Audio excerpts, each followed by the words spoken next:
Olá, tudo bem? Nós da Orquestra Jovem Circuito das Águas produzimos este conteúdo para auxiliar os alunos e os demais interessados na prática do instrumento à distância. Para ver esses outros vídeos, acesse nosso canal da orquestra, Orquestra Jovem Circuito das Águas. E no vídeo de hoje a gente vai continuar falando um pouco sobre o fraseado, mas agora com ênfase nas entradas e nas finalizações. Se você ainda não viu o vídeo anterior sobre fraseado, volta lá no nosso canal e assiste o vídeo para você conseguir entender melhor esse vídeo aqui que a gente vai fazer.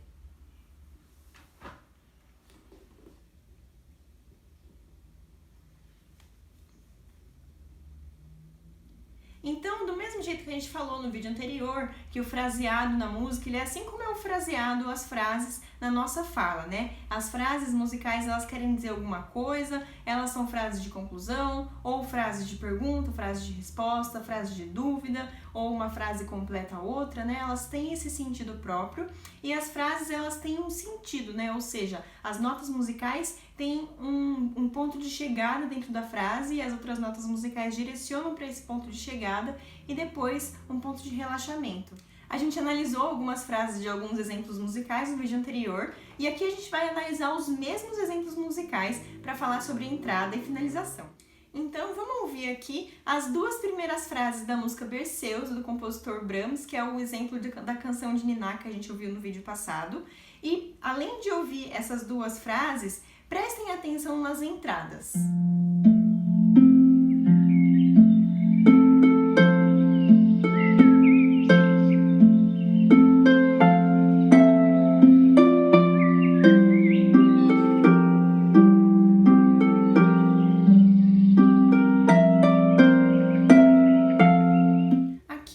Música, a gente tem uma entrada, ou seja, as primeiras notas que a gente vai tocar nessa música, elas não estão no primeiro tempo do compasso, como a gente pode ver aqui na partitura.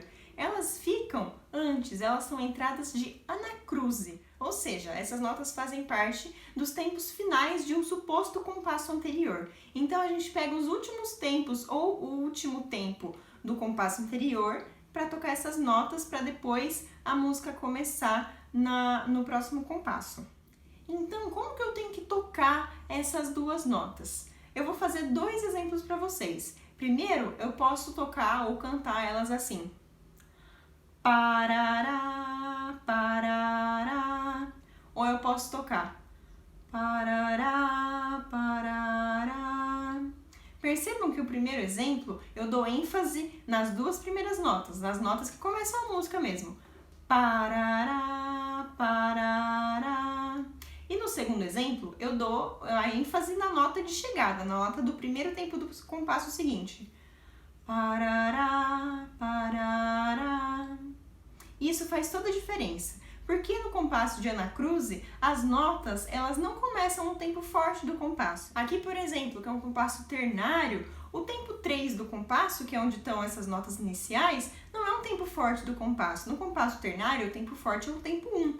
Então, se eu começar tocando essas notas muito forte, eu vou descaracterizar primeiro a fórmula de compasso e depois eu vou descaracterizar o fraseado dessa música, porque eu vou dar a impressão errada de quais são as notas mais importantes e para onde essa melodia está me levando. Se eu começar a frase assim, parará, parará, eu vou perder um pouco a noção de que nota é mais importante. Por isso é importante começar as notas de anacruse mais suave, como se elas levassem para o primeiro tempo.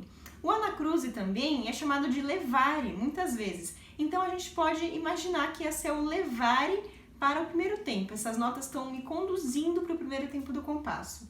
Então, o jeito mais adequado de se tocar isso seria parará, parará. Assim a gente consegue respeitar tanto a fórmula de compasso, o compasso 3x4, que é um compasso ternário, a rítmica do compasso ternário, quanto o fraseado dessa música. E agora a finalização dessa frase. Eu vou cantar essa frase de dois jeitos, com duas finalizações diferentes. Parará, parará, parará. Agora a segunda finalização. Parará, parará, parará. Vocês percebem que na primeira finalização eu fiz as duas últimas notas bem forte. Parará. Já na segunda vez, eu dei um pouquinho de piano para a nota final. Eu recolhi um pouco o som. O que acontece? Se eu fizer a finalização de frase do primeiro jeito, ela vai ficar muito pesada, ela não vai ficar uma frase acabada, ela não vai parecer um arco onde a frase começa do nada e vai crescendo até o ponto culminante e depois ela acaba com sutileza. Ela vai acabar muito bruscamente. Ela fica sem contorno. Agora, se eu dou um acabamento especial para ela, ela fica bem mais bonita, mas não só bonita, fica mais fácil da gente entender o contexto dessa frase. Qual é o ponto culminante dessa frase, onde ela começa e onde ela termina. O término da frase é tão importante quanto o começo. Então aqui nesse caso, que eu comecei mais suave por ser um anacruse, por ser um levare, ou seja, pelas notas não estarem no tempo forte do compasso, no final eu vou decrescer, eu vou diminuir a dinâmica, ou seja, eu vou fazer um pouquinho mais suave esse final para dar a impressão de finalização. Então a frase com as entradas e as finalizações mais adequadas ficaria assim. Parará, parará, parará. Então, quando vocês estiverem tocando alguma música, tentem levar esses conceitos da entrada e da finalização para o fazer musical de vocês. Às vezes a gente pega uma partitura nova para tocar no instrumento, seja no violino, na viola, no violoncelo, no piano, e a gente não percebe essas coisas da frase, essas coisas que não estão escritas explicitamente na partitura, mas que se a gente fizer a música, o texto musical vai ficar mais coerente. Se a gente não fizer essas coisinhas que parecem pequenas, mas que fazem toda a diferença, é como se a gente estivesse lendo um texto como se fosse um monte de robô, sem acentuação das palavras, tudo bem métrico e bem quadradinho. Se a gente usa já a nossa fala, a nossa interpretação para ler o texto, ele fica bem mais fácil de entender e bem mais gostoso de ouvir. Com a música é a mesma coisa. Essas coisas de finalização e das entradas, de fazer mais forte aqui, mais piano ali, vão ajudar tanto a gente que está tocando, quanto as outras pessoas que estão ouvindo a gente tocar, a entender o texto musical, entender o que a gente está querendo dizer com aquela música. Agora eu vou dar outro exemplo que a gente também usou no vídeo anterior, que é o exemplo da dança húngara número 5 do Brahms. E aqui na dança húngara a gente tem um tipo diferente de entrada. Percebam.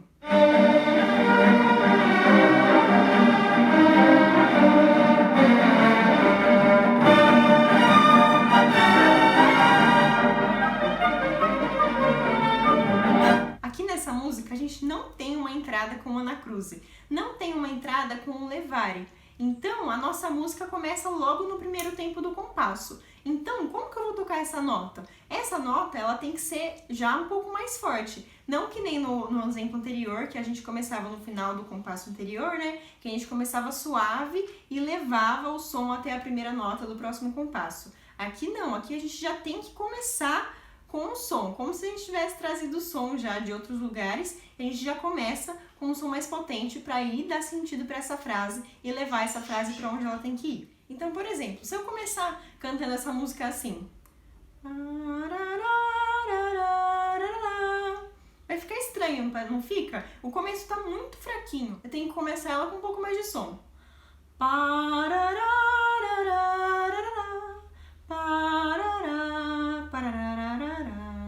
Eu tenho que ter essa energia logo na primeira nota. E na finalização dessa primeira frase, a gente também tem um recolhimento um pouco menor do que a primeira música, porque essa música ela é um pouco mais enérgica, ela pede um pouco mais de som, mas a gente também tem esse recolhimento. A gente tem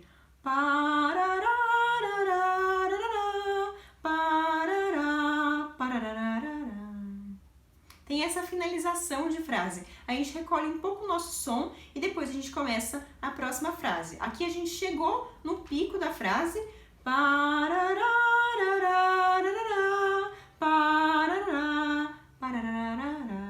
E a gente recolhe um pouco depois para finalizar essa frase.